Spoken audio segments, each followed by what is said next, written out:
जय श्री माता जी।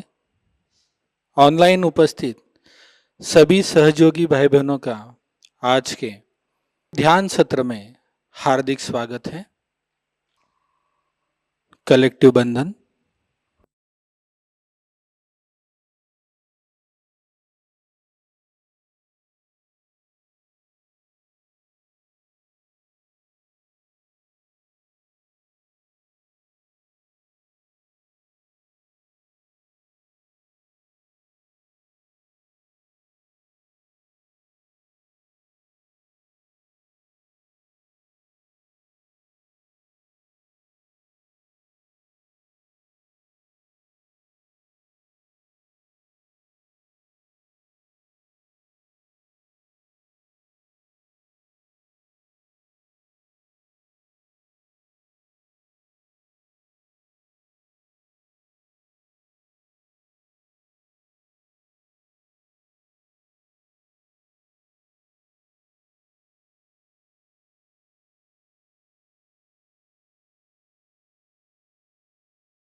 त्वमेव साक्षात्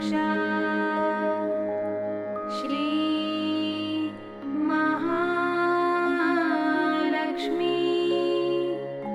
महासरस्वती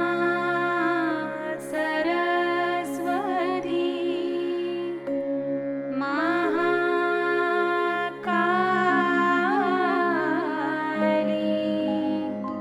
त्रिगुणात्मिका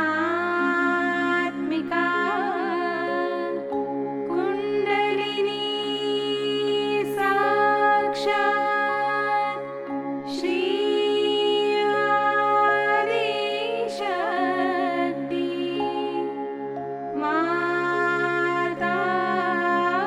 माताजी श्री निर्मला देवी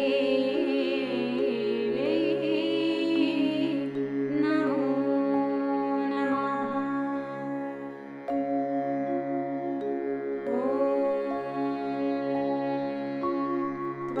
त्वमेव साक्षात् श्री कल्की साक्षात् श्री आदिशक्ति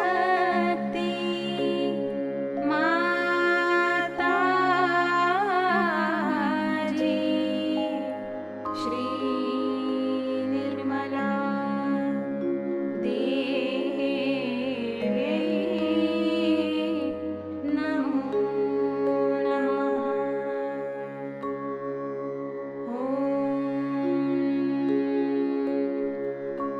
त्वमेव साक्षात् श्री कल्की साक्षात् श्री सहस्रार स्वामिनी मोक्षप्रदायिनी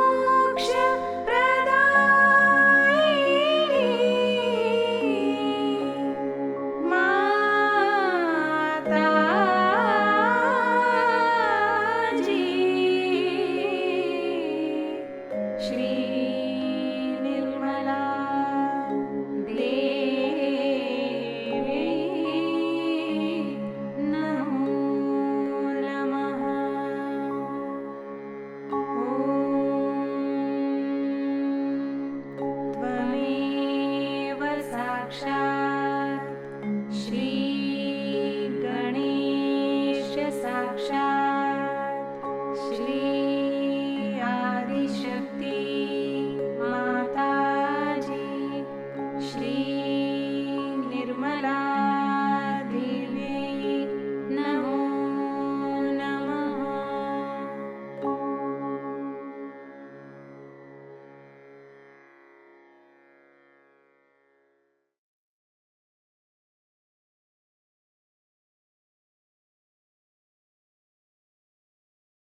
चित्त सहस्त्रार पे प्रार्थना करते हैं।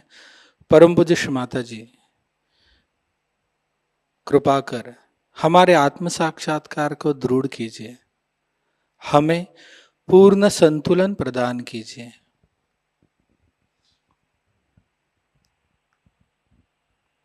कुछ क्षण इसी ध्यान की अवस्था में बैठते हैं।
अभी हम श्री माता जी की अमृत वाणी को ग्रहण करते हैं।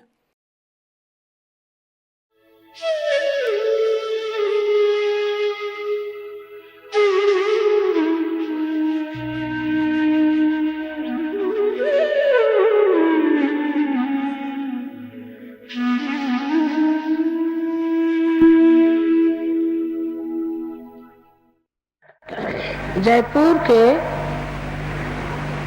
सर्व साधक लोगों को हमारा प्रणिपात।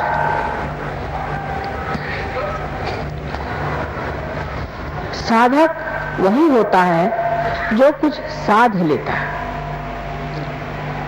जिसने कुछ साधा नहीं, सिर्फ मनोरंजन करता रहा, भजन गाता रहा, मंदिरों में घूमता रहा और उसी तरह से अपना सारा जीवन जिसने बिता दिया, उसने कुछ साधा नहीं। कुछ साधन ऐसा होना चाहिए जिससे आप परमात्मा से संबंधित हो जाए, जिससे योग घटित हो जाए। और ये साधन परमात्मा ने पहले ही आपके अंदर बहुत सुंदरता से सजाया हुआ है। इस साधन का सिर्फ उपयोग करना, इतना ही मात्र एक काम बच जाता है।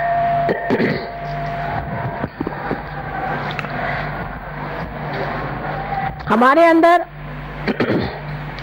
जो सूक्ष्म चक्र हैं, उसके अंदर या उनके अंदर हर चक्र पे एक एक देवता विराजमान है। हम गणपति को मानते हैं, लेकिन हम ये नहीं जानते कि गणपति हमारे अंदर भी विराजमान है।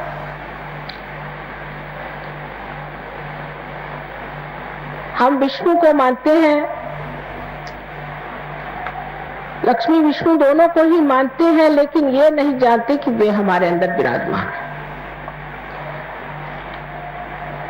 अभी जगदम्बा का जो भजन कहा गया, वो जगदम्बा भी हमारे अंदर विराजमान है। कल आपसे मैंने नाभि चक्र के बारे में बताया था। उस नाभि चक्र के चारों ओर जब ब्रह्मा ने सृष्टि की तो भवसागर तैयार हो गया, और इस भवसागर में धर्म की स्थापना करने के लिए अनेक महापुरुषों ने आदि गुरु से लेकर के आज तक जन्म लिए हैं, जिनके 10 तत्व हैं। ये 10 तत्व हमारे मानव धर्म को बांधते हैं। ये मानव धर्म हमारे अंदर जैसे कार्बन के अंदर 10 वैलेंसी होती है, उसी प्रकार होते हैं। और ये सत्पुरुष, सदगुरु अनादि काल से हमारे अंदर इस धर्म को सुसज्जित करते हैं, जिसका पालन हमें करना चाहिए। लेकिन मनुष्य अपने अहंकार में या किसी गलत फहमी में पड़ करके धर्म को अधर्म बना देता है। इसीलिए आज हमको धर्म में बहुत विकृति नजर आती है, और हम लोग ये सोचने लग जाते हैं कि धर्म नाम की कोई चीज नहीं और परमात्मा नाम की कोई चीज नहीं है। धर्म हमारे ही अंदर स्थित है। उसका अनेक प्रकार के से हम लोगों ने इन अवतरणों में परिचय पाया। जैसे श्री रामचंद्र जी ने शबरी के झूठे बेर खाए थे। श्री रामचंद्र जी सूर्यवंश के पुरुषोत्तम थे। एक शबरी जो कि बूढ़ा हो गई, उसने अपने दांत से कुरेज करके जो बेर तैयार किए थे उसको इतने प्रेम से खाया। इसमें बड़ा भारी धर्म नहीं था, और वो धर्म ये है कि प्रेम परमात्मा को सबसे ज्यादा प्रिय है। जिस मनुष्य के हृदय में प्रेम नहीं है, वो मनुष्य परमात्मा के दरवाजे पर आ नहीं सकता। और जिसके हृदय में प्रेम है, उसके लिए परमात्मा सब कुछ भूलकर उनके गले लिपट जाते हैं। जैसे सुदामा जी अपने साथ चूड़े ले गए थे, किस प्रेम से उसे उन्होंने खाया। हम लोग अनेक तरह के व्यवहार करते हैं खाने के मामले में, लेकिन ये नहीं सोचते कि जिस आदमी ने प्रेम से हमें कुछ खाने को दिया, वो चाहे कोई भी हो, वो प्रेम का पुजारी जो है, यही परमात्मा स्वरूप है। तो धर्म का स्वरूप जो है वो है प्रेम। लेकिन आजकल धर्म धर्म में झगड़े। कोई कहेगा कि माँ का धर्म प्रेम है, तो ये झगड़े क्यों होते? सारे संसार में जितने भी ये सदगुरु आए हैं, ये सब एक पेड़ पर आने वाले अलग अलग समय पर फूल है। वो एक ही जीवन के पेड़ पर आए थे, और पनपे थे। लेकिन जब हम उन्हें तोड़कर ये हमारा और ये हमारा, उनके मरने के बाद जब जिंदा रहते तो उनको सताते हैं, और अगर सताते नहीं तो उनका जो सताना है उसे देखते हैं। सारे साधु संतों को हमने सताया, अगर सताया नहीं है तो कम से कम जिस वक्त तो इतने तकलीफ में थे, हमने किसी ने तब नहीं कहा कि भाई क्यों साधु संतों को सता रहे हो। किसी ने उनको एक ग्लास पर पानी तक नहीं दिया। ये साधु संत इस दैवी पेड़ के फूल हैं। अब उनको तोड़ करके ये मेरा फूल है, ये तेरा फूल है, मेरा फूल तेरे से उत्तम है, से तो फूल मर गए। उस मरी हुई चीज को लेकर के आज हम झगड़ा कर रहे हैं। जो फूल एक बार परमात्मा के आंगन की शोभा थे, वो आज झगड़े का कारण हो गए।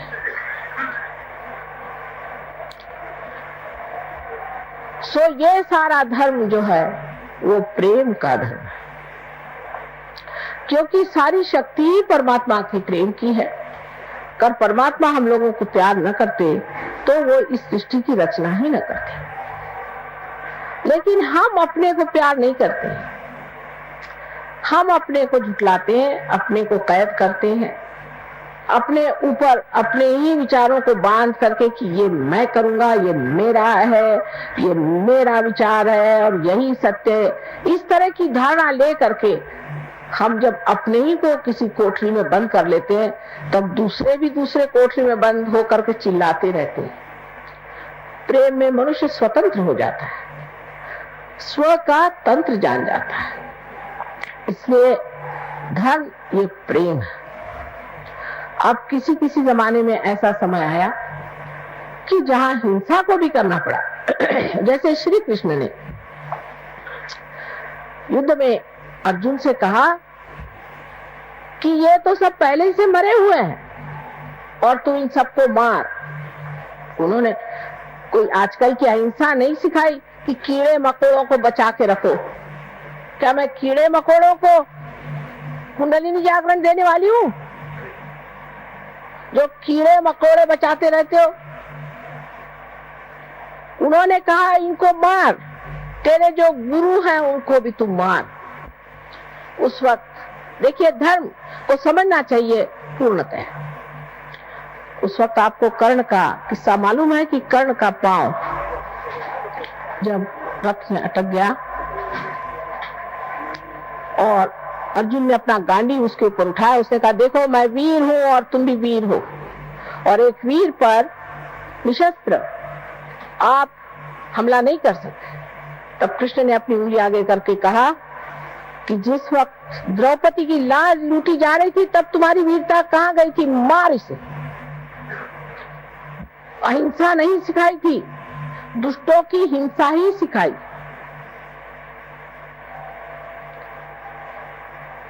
हम तो दुष्टों की तो अहिंसा करते हैं और भले लोगों की हिंसा करते हैं।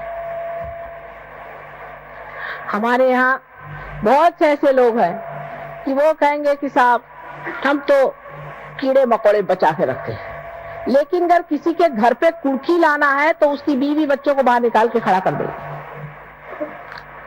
उसका अगर अपमान करना है तो उसको कर देंगे, बेचारा अकेला कमाने वाला को उसको जेल भेज देंगे एक छोटे से रुपयों के पीछे। ये धर्म नहीं, यह अधर्म है। धर्म की व्याख्या इन लोगों से हमें समझना चाहिए।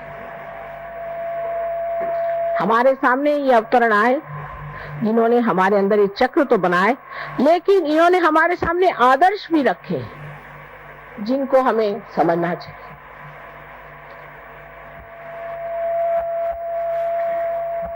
अब जो चक्र धर्म के बाद हमें जानना है वो है जगदम्बा का चक्र, जिसका अभी गायन हुआ था। जगदम्बा जो है वो इस हृदय चक्र में बीचों बीच बैठी हुई। ये हृदय चक्र 12 पंखुड़ियों से बना हुआ। जब बच्चा 12 साल तक का होता है तब तक जगदम्बा, क्योंकि उसका नाम भ्रमरम्बा भी है, आप जानते हैं कि वो भ्रमर बनाती है। इन भ्रमरों को अपनी जो सीने पर हड्डी है उसमें बनाती है। इसे अंग्रेजी में एंटीबॉडीज कहते हैं। ये 12 साल तक वो बना के तैयार कर देती है, और जब कभी किसी बच्चे पर कोई आक्रमण आता है तो ये भ्रमर उससे लड़ाई करते हैं, झगड़ते हैं। 12 साल बाद ये भ्रमर सारे शरीर में फैल जाते हैं। लेकिन जैसे कि हमारे ऑल इंडिया रेडियो है, उसी प्रकार ये जो हड्डी है, इस हड्डी से ही उनको आदेश जाते हैं कि अब यहाँ लड़ो, अब ऐसे हमला करो, कुछ जरूरत है और इधर से लोग भेजो। ये हमारे अंदर होने वाले सारे आक्रमणों से लड़ते रहते हैं और कभी कभी हताहत भी हो जाते हैं। ये चक्र विशेषकर औरतों का ज्यादा पकड़ा जाता है, क्योंकि उनका विश्वास ये नहीं होता कि हमारी माँ जगदम्बा है, सर्वशक्तिमान, सबका पालन करने वाली, सबका तारण करने वाली जगदम्बा हमारी माँ है। पति ने जरा सा डांट दिया या कहीं कुछ चीज डर की बता दी तो औरतें डर के बैठ गई।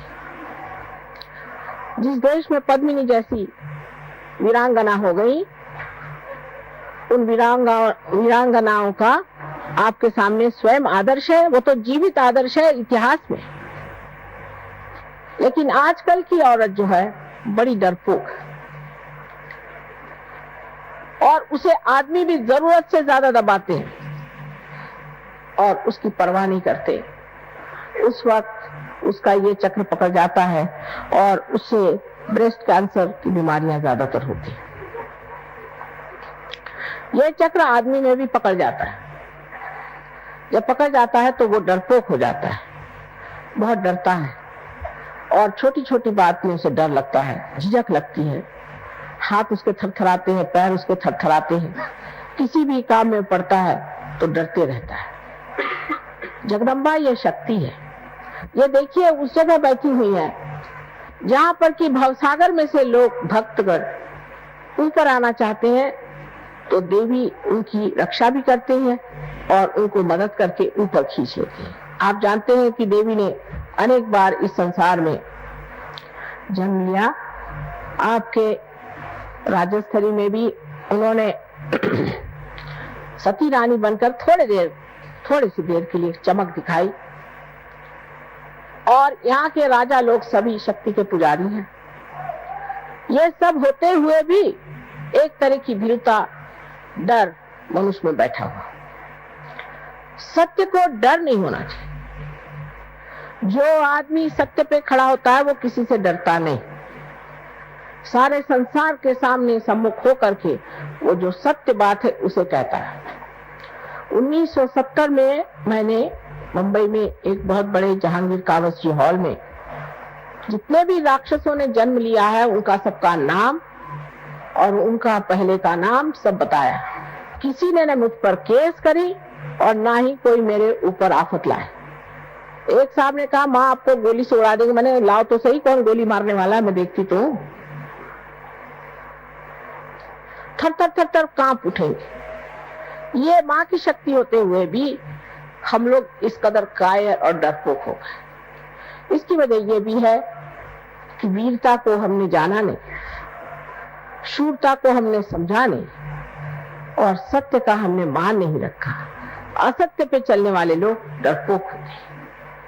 माँ सत्यवान लोगों की ही पूजा करती है और उन्हीं को संभालती है और उन्हीं की रक्षा करती है। तो ये विश्वास रखना चाहिए कि हमारे ही अंदर श्री जगदम्बा का जब स्थान है उसे हम जागृत कर लेंगे। अनेक बीमारियां इस चक्र की खराबी से होती हैं। उसके जो राइट साइड में आप देख रहे हैं चक्र है, इसे हम राइट हार्ट कहते हैं। ये चक्र यहाँ राजस्थान में बहुत पकड़ता है। ये श्री राम का चक्र है। श्री राम का चक्र है जो कि पुरुषोत्तम है। एक तो लोग जो सरकारी चीजों से बहुत डरते हैं उनका ये चक्र बहुत पकड़ता है, क्योंकि पुरुषोत्तम श्री राम ये एक आदर्श राजा थे और उनको जो लोग मानते हैं, उनको किसी भी गवर्नमेंट से डरने की क्या जरूरत है? जब उनका साम्राज्य बैठा हुआ है तो गवर्नमेंट से डरने की कौन सी जरूरत है? वो मर्यादा पुरुषोत्तम थे। उसी तरह से अगर आप अपनी मर्यादाएं में रहे तो कोई भी गवर्नमेंट आप पे आंच नहीं ला सकती, और वो आपको पूरे तरह से रक्षित रहने के लिए समर्थ है।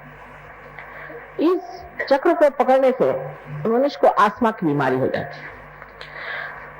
अब ये चक्र है पिता का, क्योंकि श्री रामचंद्र जी हमारे पिता स्वरूप है। ये पिता का है। अगर किसी पिता का अपने बच्चे से बिगाड़ हो गया, या किसी बच्चे का अपने पिता से बिगाड़ हो गया, या किसी तरह से पिता का जो स्थान है वो रिक्त हो जाए, जैसे कि बचपन में ही पिता की मृत्यु हो जाए, या पिता के तरफ से कोई भी तकलीफ हो, या पिता बच्चे को उच्छृंखल बना रहा है, उसको बुरे रास्ते पर डाल रहा है, तब ये चक्र पकड़ता है। उससे आपके अंदर अस्थमा की बीमारी हो जाती है। ये बीमारी ठीक हो सकती है, लेकिन इसका ये मतलब नहीं कि आप सब अस्थमा वालों को मेरे पास लाइए। इसका मतलब है कि कुंडलिनी को जागरण करके पहले ये चक्र ठीक करें। जैसे कुंडलिनी जब उठती है तो किसी किसी की इतनी सुंदर कुंडलिनी होती है कि एक क्षण में उठकर जम जाती है, और उसके बाद उनको कोई बीमारी ही नहीं आती। एक तो ये हुए। उसके बाद दूसरे ऐसे लोग होते हैं कि जिनकी कुंडलिनी उठती तो है पर बार बार गिर जाती है। ऐसे लोगों को कुंडलिनी बार बार उठा करके जगाना चाहिए, क्योंकि ये कुंडलिनी की जो शक्ति है, यही आपका इंजेक्शन, यही आपकी दवा, यही आपका धन्वंतरी, यही आपके डॉक्टर, यही सब कुछ है। अगर ये शक्ति आपके अंदर बहेगी नहीं तो हमारे हाथ कैसे चलेंगे? और तीसरे लोग हैं जिनकी की कुंडली जमी बैठी है, वो उठती ही नहीं। ऐसे लोगों को ठीक करना कठिन जाता है। श्रद्धावान लोग जो होते हैं, जो कहते हैं हाँ थोड़ा सा हमारा फर्क आ गया, ठीक हो रहा है, उन पे कुंडली नहीं चलती। बहुत से लोग हैं, हमने बहुतों को ठीक किया, बीमारियां ठीक करी, लेकिन हमने देखा ये कि उनमें से बहुत कम लोग सहयोग में उतरते हैं। आपको सोचना चाहिए कि परमात्मा जो है वो भी समझदार है, और ऐसे दीप क्यों जलाए जो प्रकाश न दे। ऐसे दीप को जला के फायदा क्या, समय बर्बाद करके, कि जो सिर्फ अपनी तंदुरुस्ती ठीक करने आते हैं। ऐसे बहुत से पहलवान भी हैं जो मेरे पास आते हैं कि माँ हमें शांति दो। क्या तंदुरुस्ती ठीक होने से सब कुछ हो जाएगा? फिर एक चक्र ठीक होगा, फिर दूसरा खराब होगा। आज एक बीमारी होगी, फिर कल दूसरी होगी। रात दिन मैं क्या यही करती रहूं? एक तो पूर्व पुण्याई भी चाहिए और नम्रता भी चाहिए। बहुत से लोग ऐसा भी सोचते हैं कि जब वो सहज योग में आते हैं तो हमारे ऊपर वो उपकार करे जा रहे हैं। ये नहीं समझते कि हमारा ये अहोभाग्य कि आज हम आए, हमारी कुंडली जागृत हुई और हमने इसे प्राप्त किया। जब मनुष्य ये समझ लेता है तभी परमात्मा उसे स्वीकार करते हैं, न कि अहंकारी मनुष्य को कि हाँ भाई हम तो खास करके इसीलिए आए, जैसे कि आप हमारे ऊपर उपकार कर रहे हैं। उपकार परमात्मा का हमारे ऊपर है, उनके ऋणी होना चाहिए, उनको धन्यवाद देना चाहिए कि प्रभु हमें ये समय दिया कि हम इस चीज में आए, अब हम तुम्हारे दरवाजे आए। सिर्फ बीमारी ठीक करने वाले जो आते हैं उसमें हमारा चित्त जाता ही नहीं। हाँ, यह है कि जैसे ही कुंडलिनी का जागरण हो जाता है और जब कुंडलिनी उठ जाती है तो जो जो बीमारियां जैसे कल मैंने आपको बताई और जो ऊपरी बीमारियां हैं ये सब ठीक हो जाती है। लेकिन वो कुंडलिनी को जमाना पड़ता है, थोड़ा अभ्यास करना पड़ता है। और ये भी बात सही है, जैसे मिसेस पड़दल ने कहा, बात सही है कि इनको अंजाना का ट्रबल था, 10 मिनट में ठीक हो गए, लेकिन ये जीव और है। इनके सारे खानदान को मैं जानती हूँ, उसमें से ये एक जीव अलग, उसे मैं क्या करूं? कोई फल है जल्दी पक जाता है और कोई पकता ही नहीं और कोई सड़ा ही होता है। इसलिए कुंडलिनी का जागरण करके उसे कहाँ रोकना चाहिए, किस तरह से उठाना चाहिए, कौन सी चक्र में दोष है, क्या चीज करनी चाहिए, ये थोड़ा सा समझ लेना चाहिए। और जब कोई आपको कोई बताता है उसी प्रकार आप करें, समझदारी से। अब उससे ऊपर जो चक्र है, जिसे कि हम कंठ में श्री कृष्ण का चक्र, इस जगह श्री कृष्ण जो गोप गोपियों के साथ खेला करते थे, वो बराबर बीचों बीच। अब तो आजकल ऐसे भी बुद्धिमान निकल गए कि वो कहते हैं कि जिन्होंने गीता बताई वो कृष्ण अलग, और जो कृष्ण जो गोप थे वो अलग, और पता नहीं कितने उनके और तरीके बनाएंगे। ये जो कंठ है, इस कंठ में 16, क्योंकि उनकी 16 कला आप जानते हैं, 16 पंखुड़ियां हैं। इसे विशुद्धि चक्र कहते हैं, मैंने एकदम विशुद्ध, क्योंकि योगेश्वर है। योगेश्वर को कुछ चिपकता नहीं है, तो आप उनकी कहानियां जानते हैं कि वो साक्षात योगेश्वर है, उनको कुछ चिपकता नहीं, बिल्कुल विशुद्ध आत्मा। और जब विशुद्ध पे आप आ जाते हैं तो सारी चीज नाटक जैसे दिखाई देती है, और आप साक्षी होकर उसे देखते हैं। कोई चीज आपको चिपकती नहीं, आप साक्षी होकर के देखते हैं कि ये तो ड्रामा चल रहा है। क्योंकि आप जिस पानी में या भवसागर में फंसे हुए अपने लहरों से डर रहे थे, उससे उठकर के आप नाव में बैठ गए, आप लहरें देख रहे हैं। ये साक्षी स्वरूपत्व आप में अंदर आ जाता है। जैसे ही साक्षी स्वरूपत्व आ जाता है तो आप सारी सृष्टि को एक साक्षी होकर के देखते हैं, और आप पर किसी चीज का असर नहीं आता। दूसरी बात यह है कि जो प्रश्न है आपके, उसका हल इससे बाहर निकलने पे ही होता है। जब तक आप उसमें उलझे हुए हैं, आपके प्रश्न कभी ठीक हो नहीं सकते। उससे जब आप बाहर निकल आते हैं, तभी आप इस प्रश्न को ठीक कर सकते हैं। तो यहाँ पर बसा हुआ जो श्री कृष्ण का कंठ का स्थान है, इसमें भी 2 हिस्से हैं। एक को जैसे लेफ्ट का है और एक राइट। लेफ्ट में श्री विष्णु माया का स्थान है। श्री विष्णु माया के बारे में आप जानते हैं कि जो उनकी बहन थी, जिन्होंने स्वर्ग में जाकर के आकाशवाणी करी थी, बादलों में से गरज कर कहा था कंस से कि तेरा मारने वाला अभी जीवित है। वही आकाशवाणी आज भी कार्य करती है, जो बिजली है ये भी कार्य करती है। और आप कभी देखिएगा तो आपको आश्चर्य होगा कि हमारे भी फोटो बड़े कमाल के आते हैं। और जो ये कैमरा जिसे हम सीधी सादी चीज समझते हैं, इसने ऐसे ऐसे हमारे फोटो निकाल दिए हैं कि आप हैरान हो जाइएगा। यहाँ तक कि बादलों में तक हमारे फोटो आते हैं। ये आकाशवाणी का कार्य है, ये विष्णु माया है। इस विष्णु माया पर ये कहना है कि जब हमें भाई बहन का विचार नहीं रहता, जब हमारे अंदर ये सुचिता रहे, हम जब दूसरी औरतों की और बुरी निगाह डालते हैं, तब भी ये चक्र पकड़ जाता है। या किसी कारणवश सोचते हैं कि हम पापी हैं, हम दुष्ट हैं, और इस तरह की बेकार की अपने बारे में न्यून कल्पना कर लेते हैं, तब भी ये चक्र पकड़ता है। ये कल्पना कहीं कहीं बहुत ज्यादा मैं देखती कि हम तो पापी हैं, क्योंकि रात दिन जो आता होगा तुम लोग पापी हो, ये संसार पापी है, और जो बताने वाला वो कौन बड़ा धर्मात्मा है।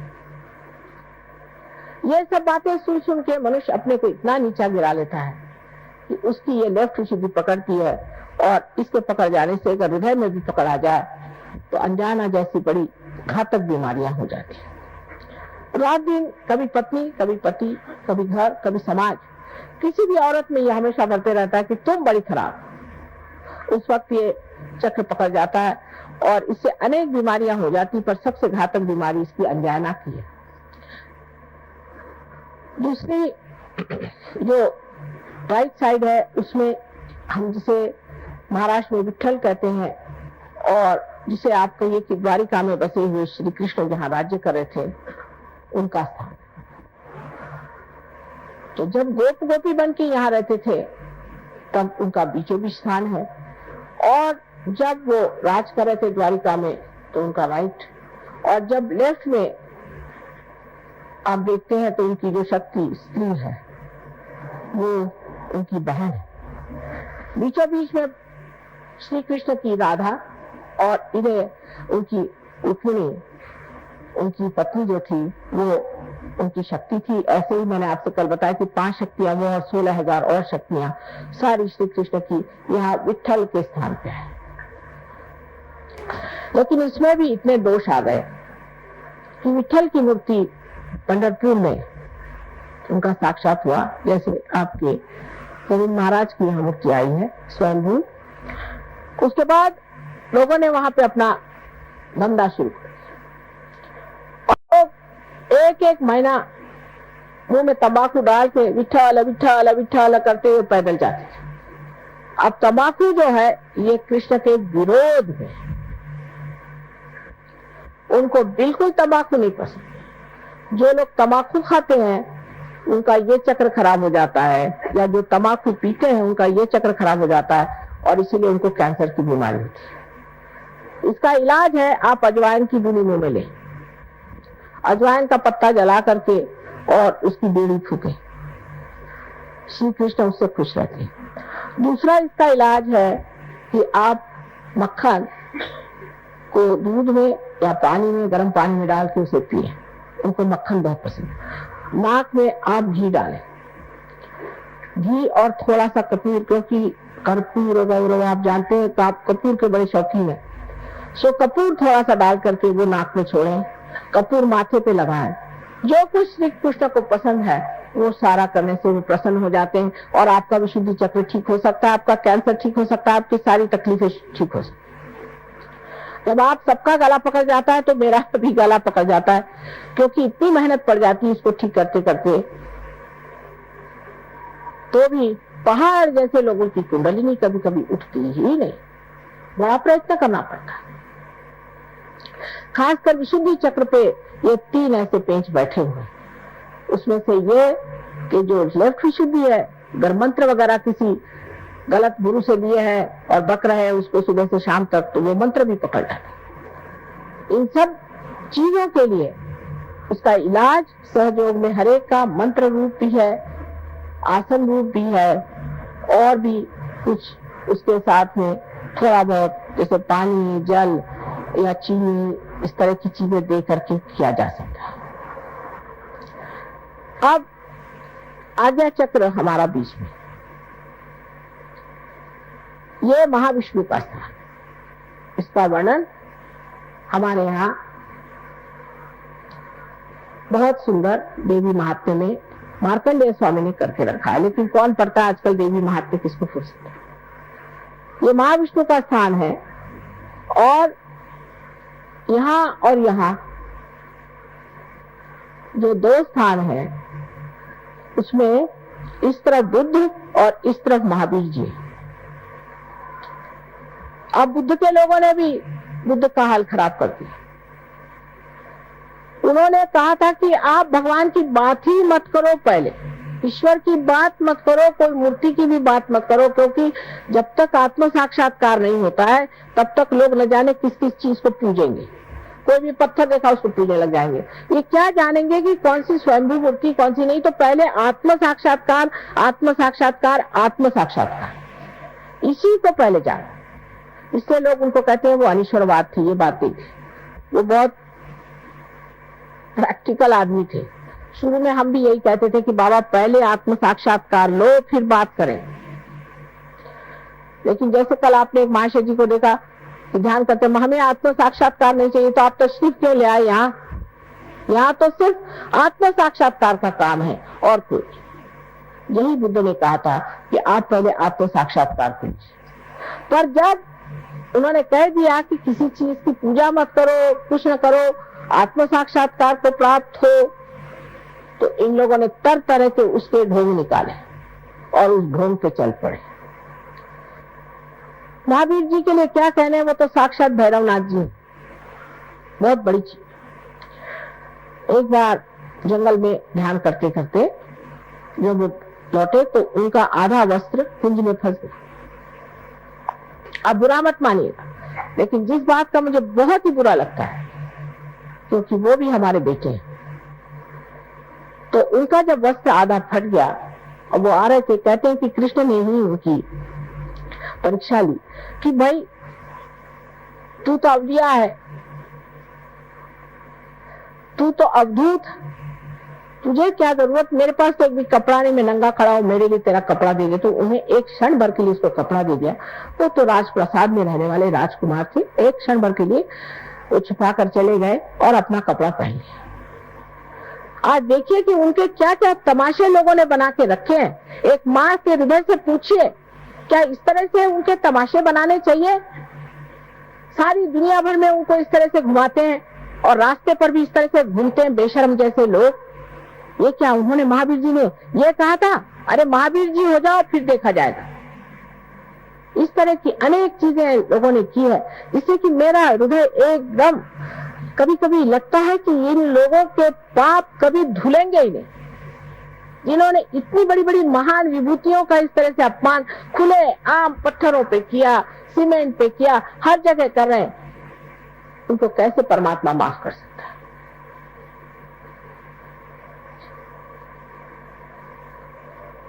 नेमिनाथ जी ने जिस वक्त में श्री कृष्ण के साथ, उनके वो भाई, चचेरे भाई थे नेमिनाथ जी, जो कि तीर्थंकर थे, उनको उपरति हो गई। उनके शादी में बहुत सारे जानवर आए मारने के लिए और परिंदे आए, उनको देखकर उपरति हो गई। ऐसे सबको हो सकती है। तो उन्होंने ये बात कह दी कि भाई मैं ये हिंसा नहीं करूंगा। लेकिन अब जो कीड़े मकोड़ों को भी बचाते बैठते हैं, ये कोई इन्होंने कहा था क्या? कहां से कहां आप लोग पहुंच जाते हैं। कम से कम जो सही बात है उसको सीखना चाहिए। मैंने बहुत सारे जैन मुनियों से बात करी कि भाई जो महावीर जी ने कहा ध्यान करो, वो क्यों नहीं करते? ये सब मंदिर मंदिर बनाते हो। तो कहने लगे कि माँ इसलिए कि ध्यान करने से शुद्र सिद्धि आ जाती है, इसलिए। मैंने कहा देखो भाई, शुद्र सिद्धि आती है तुम्हारे अंदर, ठीक बात है, लेकिन अब हम तुमको सहयोग से असली ध्यान लगाएंगे। आप पहले ध्यान करो। अब बहुत से जैन लोग सहयोग को समझ रहे हैं कि महावीर जी का जो कहना है वही माता जी का है, और जो बुद्ध ने कहा वही काम माता जी, जो सच्चा दरबार कहते हैं वो ये। और बेकार की चीजों में अपना पैसा, अपना सारा चित्त बर्बाद कर देना ठीक है। अब तीसरे यहाँ ईसा मसीह, ये ईसा मसीह का खून हम लोग पहनते हैं, समझ लो। अब ईसाइयों का तो और गधापंथी क्या बताओ आपसे, महा गधे लोग हैं, इनसे तो बात ही नहीं कोई कर सकता। इनसे बढ़ के तो कट्टर लोग कोई है ही नहीं। हम लोग सोचते हैं कि मुसलमान कट्टर है, कम से कम वो दिखाई देते हैं। ये तो छिपे हुए कट्टर लोग हैं और महागधे हैं। इन्होंने कभी ईसा को समझा नहीं। ईसा ने, क्योंकि उनका स्थान बराबर आंखों के बीच में जो ऑप्टिक चाइज्मा उसमें है, तो उन्होंने एक वाक्य कहा था, दाउ शैल्ट नॉट हैव एडल्ट्रस आईज। तुम्हारी आंख इतनी अबोध होनी चाहिए, उसके अंदर कोई सी भी लालसा नहीं होनी चाहिए। बताइए, ऐसा आपको आज तक कोई ईसाई मिला है जिसके आंख में लालसा न है? जिस बात को उन्होंने खास ठोस तरीके से कहा, वही चीज उनमें नहीं। वो तो सभी में एक ही हाल है। जबकि हमसे भी बताया गया कि हम सब में आत्मा स्थित है, तो हम लोगों ने जाति बना ली जन्म के अनुसार। जन्म के अनुसार जाति हो ही नहीं सकती, और व्यास जी लिख ही नहीं सकते। व्यास जी किसके लड़के थे, जिसको मालूम है सो जानते हैं क्या? मत्स्यगंधा के लड़के थे ना, एक मछुआरी के लड़के थे, शादी भी नहीं हुई थी। वो व्यास जी क्या ऐसी बात लिखेंगे? लेकिन ये बना दिया कि जन्म से आप ब्राह्मण है, ब्राह्मण होना पड़ता है। यही बात मैंने आपसे बताई। अब आप समझ लीजिए कि धर्म के मामले में अपनी कल्पनाएं जो गलत है उसको सही करना पड़ेगा। अगर वो नहीं सही करी, वो अगर हमारी कल्पनाएं हमने नहीं करी और वो हम सीधे नहीं हुए, तो हम धर्म को प्राप्त नहीं हो सकते हैं। जैसे कृष्ण ने कहा कि मारो इसको, ऐसी चीज है। जो सच है उसको पाना है, उसको मानना है। इससे हमारे अंदर के जो दूषित धर्म है सब निकल जाएंगे, और जो सच्चा धर्म वो खड़ा होकर के सारे विश्व में एक धर्म हो जाए, क्योंकि सब ने एक ही बात कही है। अब रही बात कि उसके 3 चक्रों के बारे में मैंने बताया आपसे, 3 जो यहाँ पर है कि बुद्ध, महावीर और ईसा मसीह, ये 3 आए और इनका जीवन तपस्या से रहा। अब वेद में भी 7 हमारी स्थिति बताई। भू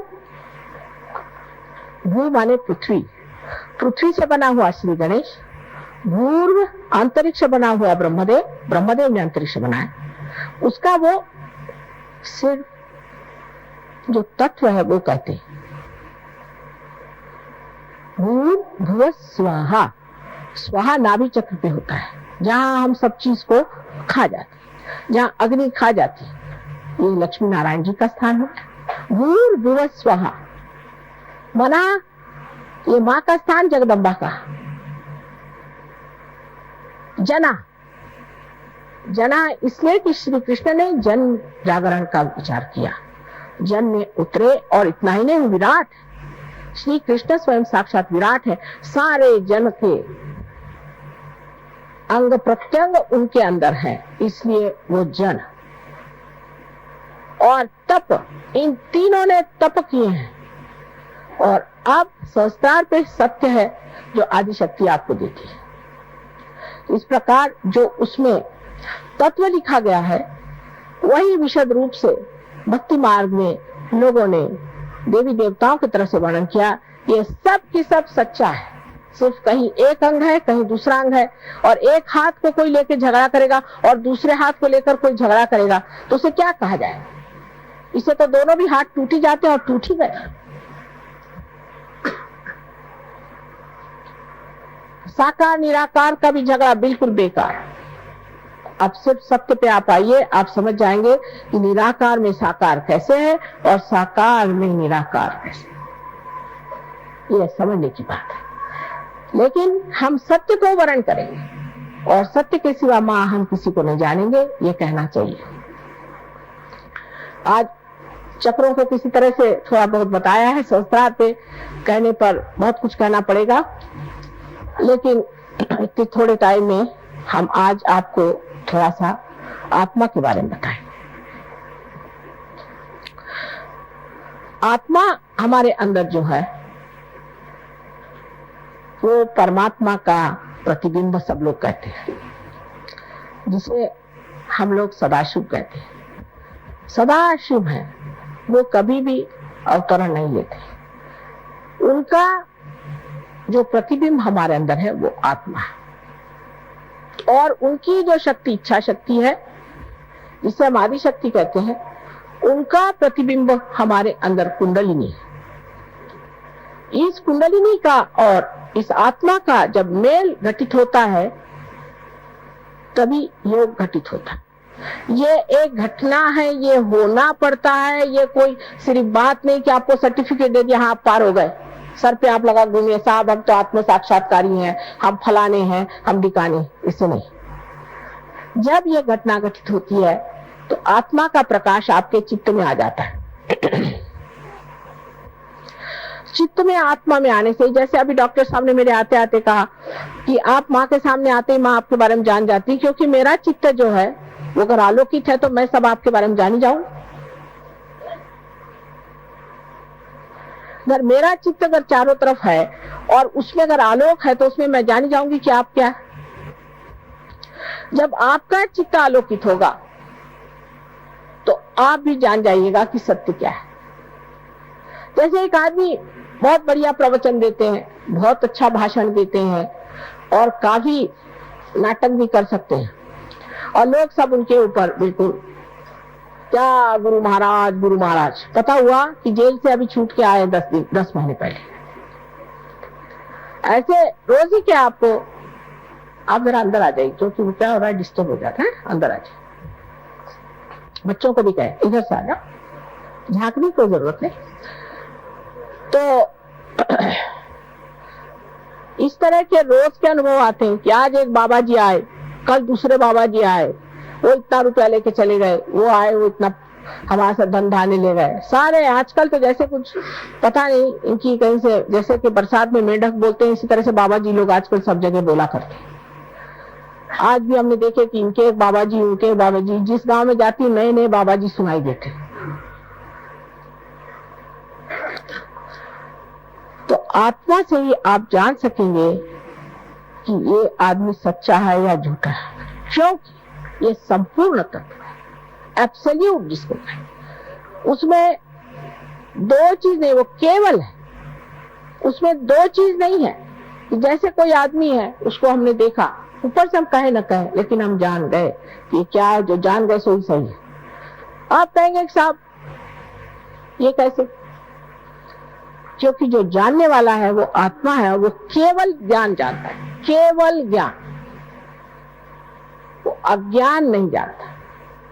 और केवल ज्ञान में वो बराबर बता देगा कि ये चीज ऐसी है, माने वो सत्य स्वरूप है, एकदम आपके सामने साक्षात हो जाएगा। शुरुआत में तो आपको जरूर है कि अपनी उंगलियां हाथ पे देखना पड़ेगा कि चक्र कहाँ पकड़ रहे हैं, कौन सा इनका चक्र पकड़ रहा है, इनको कौन सी तकलीफ है, ये वो देखना पड़ेगा। बाद में ये करते करते अभ्यास से आप इतने माहिर हो जाएंगे कि देखते से आप बता देंगे। अब बहुत से लोग आते हैं, भाई तुम्हारा कोई गुरु नहीं? मेरा कोई गुरु नहीं। अरे भाई दिखाई दे रहा है तुम्हारे पेट में कुम्हला रहा है, लेकिन बोले नहीं मेरा कोई गुरु नहीं। है, बता दो नाम तो जल्दी ठीक हो जाएगा। वो बताएंगे नहीं गुरु का नाम। अरे मेरा भी समय बर्बाद करो, अपना भी बर्बाद करो, इतना बड़ा हमें काम करने का सारे विश्व का, छोटी छोटी चीज में लोग अटक जाते, क्यों नहीं इससे छुटकारा पाते?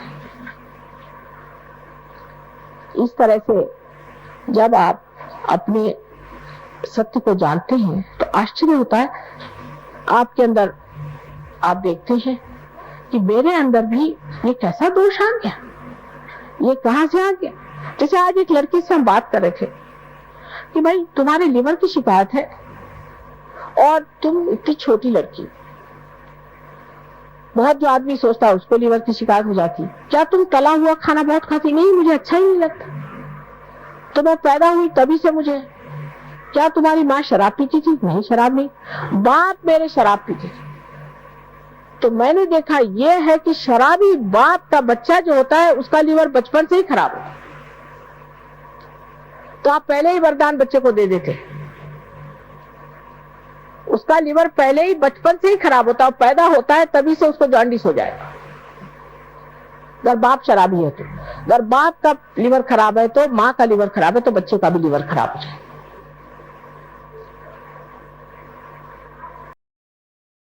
निःशब्द ध्यान में बने रहते हैं।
दोनों हाथों को जोड़कर श्री माता जी के श्री चरणों में प्रार्थना अर्पित करते हैं।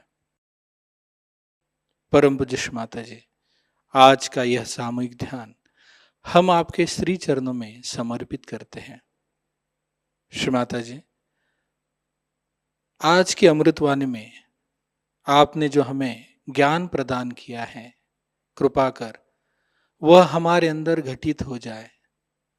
श्री माता जी, संपूर्ण जग में विश्व निर्मला धर्म स्थापन करने हेतु कृपा कर आप हमें सहयोग प्रचार प्रसार का एक शुद्ध और सशक्त माध्यम बनाइए।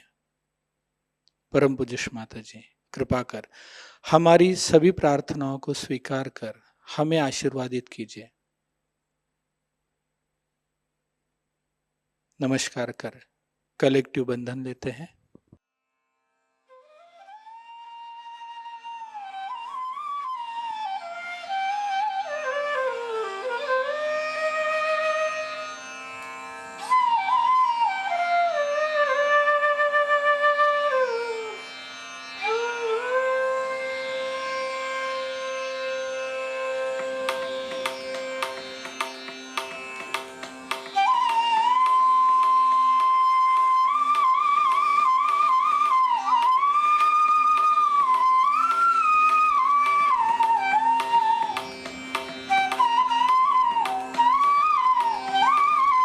आज का ध्यान केंद्र यहीं पे संपन्न होता है।